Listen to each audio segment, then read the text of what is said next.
Hi friends, শেয়ারবাজার রহস্য চ্যানেলে আপনাদের স্বাগত।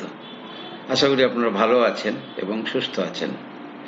ফ্রেন্ডস, এবারে বুঝতে পেরে গেছেন ভোটের রেজাল্ট বেরোনোর যত কাছে আসছে মার্কেট অ্যাক্টিভিটি তত কিন্তু স্লো হয়ে যাচ্ছে।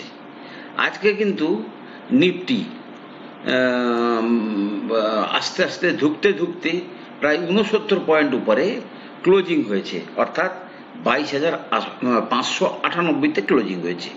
আবার যদি দেখেন আপনি ব্যাংকিং স্টক বা ব্যাংক ইন্ডেক্স দেখুন, সে কিন্তু আজকে নিচে এসছে। এটা গেল নিফটি। আজকের নিফটির ওয়ান ডে নিফটি যদি বলি, ওয়ান ডে নিফটির চার্ট উপরে গেছে,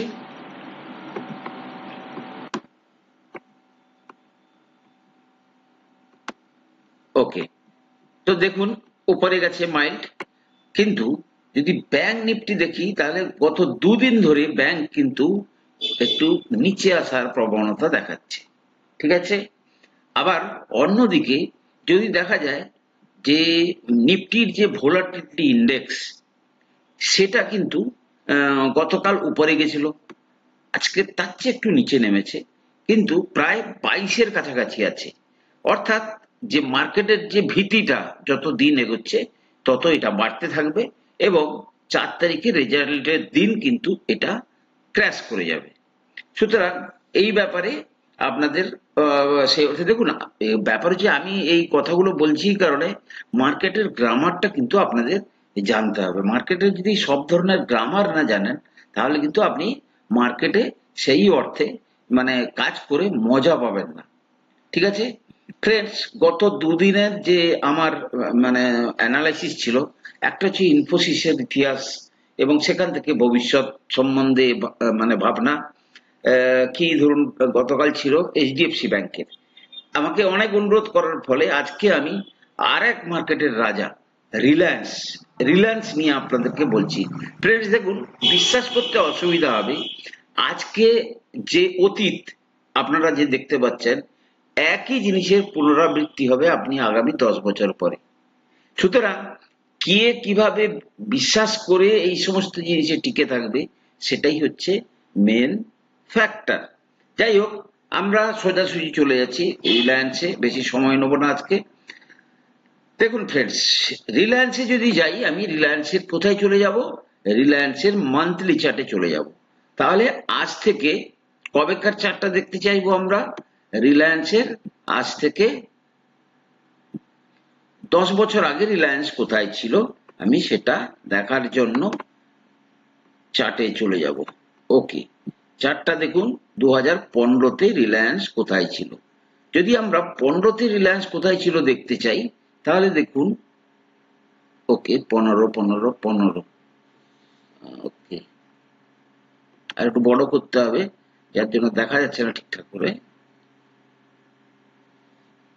দেখুন এটা কবে, মার্চ 16, জুন 15, এটা কবে, আচ্ছা এইখানে কোথাও হবে। দেখুন অক্টোবর, দেখুন জানুয়ারি 2015-তে যে জানুয়ারি পুরো মাসটাতে ওপেন হয়েছিল 377-এ, হাই গেছিল 398 কাছাকাছি, লো ছিল 354, ক্লোজিং হয়েছিল 389.75। তো আমরা স্ট্যান্ডার্ড ধরলাম কত না 390।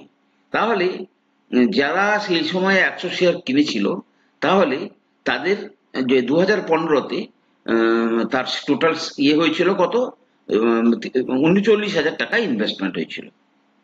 ওকে, এবার যদি আমি দেখি 2015, 16, 17, 18 এই পিরিয়ড গুলোতে আমি দেখব কি দেখব, ডিভিডেন্ড ইনকামটা।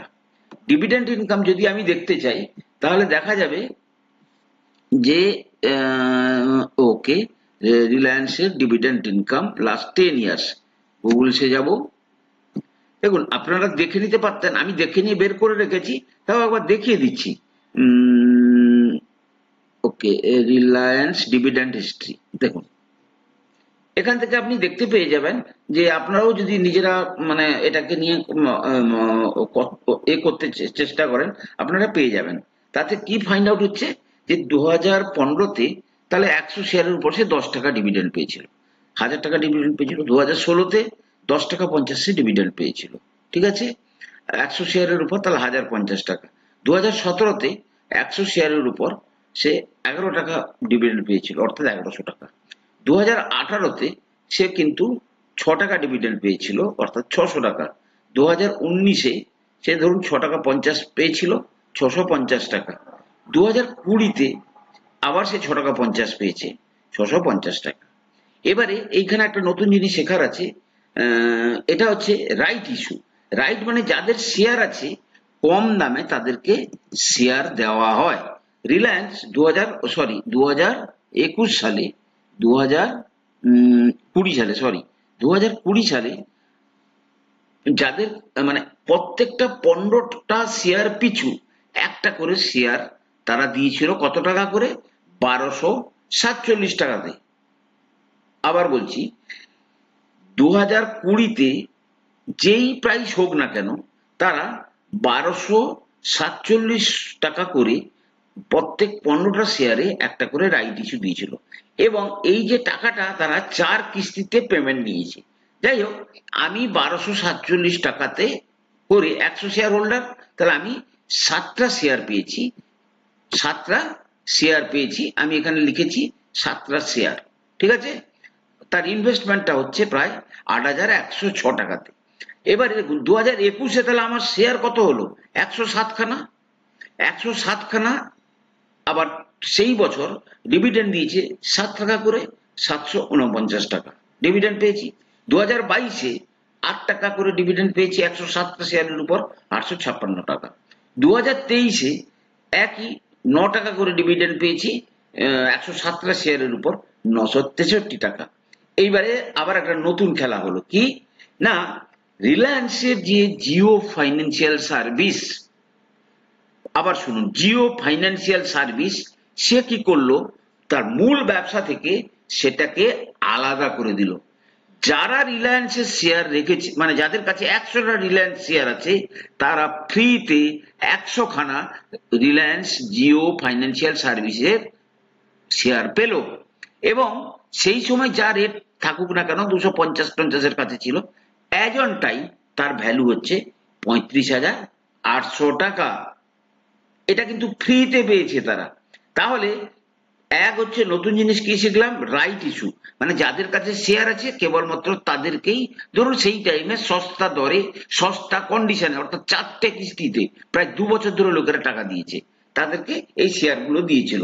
তাইলে ফাইনালি যে 2015-এ 100 রিলায়েন্স শেয়ার ছিল, তার বর্তমান দিনে 107 খানা রিলায়েন্সের শেয়ার আছে, প্লাস 100 খানা, সরি 107 খানা, এইখানে তো ক্যালকুলেশনটা বলেছে, 107 খানা রিলায়েন্স জিও ফাইন্যান্সিয়াল সার্ভিসের সে শেয়ার পেয়েছে। ক্লিয়ার? এটার ব্যাপারে কোনো ডাউট নেই। এবারে দেখুন এরপরে যেটা হলো, তাহলে আমি এবারে ক্যালকুলেশন করছি আজকের দিনে দাঁড়িয়ে। আমি সমস্ত ডিভিডেন্ড গুলো যোগ করেছি, করতে কত পেয়েছি? 7,628 টাকা। ওকে। দ্বিতীয়ত, আজকের দাঁড়িয়ে রিলায়েন্সের 107 খানা শেয়ার, এবং সেই 107 খানা শেয়ার আজকের দিনে রেট কত আছে রিলায়েন্সের? আমি রিলায়েন্সের চার্টে চলে যাব। রিলায়েন্সের চার্টে যদি যাই তাহলে আমরা দেখতে পাবো আজকের দিনে দাঁড়িয়ে রিলায়েন্সের ভ্যালু কত? 2921 টাকা। তাহলে 2921 টাকা করে 107 খানা শেয়ারের দাম কত না? 3,12,547 টাকা।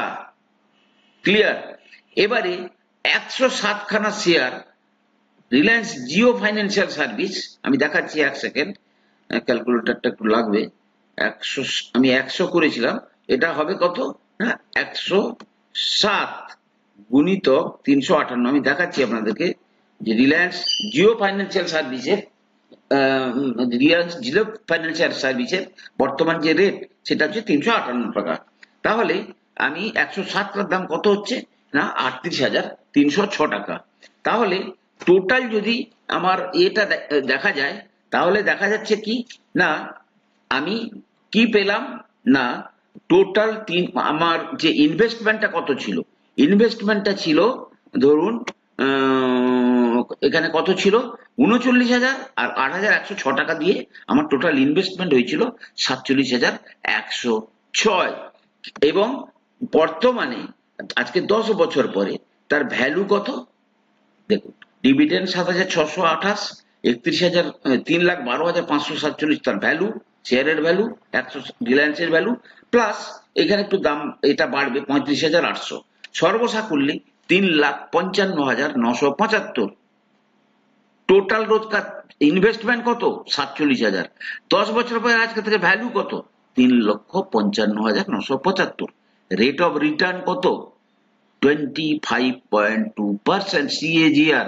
তাহলে আমি আপনাদেরকে যেটা বলছিলাম যে 20% CAGR হারে রোজগার করাটা কোনো ব্যাপার না।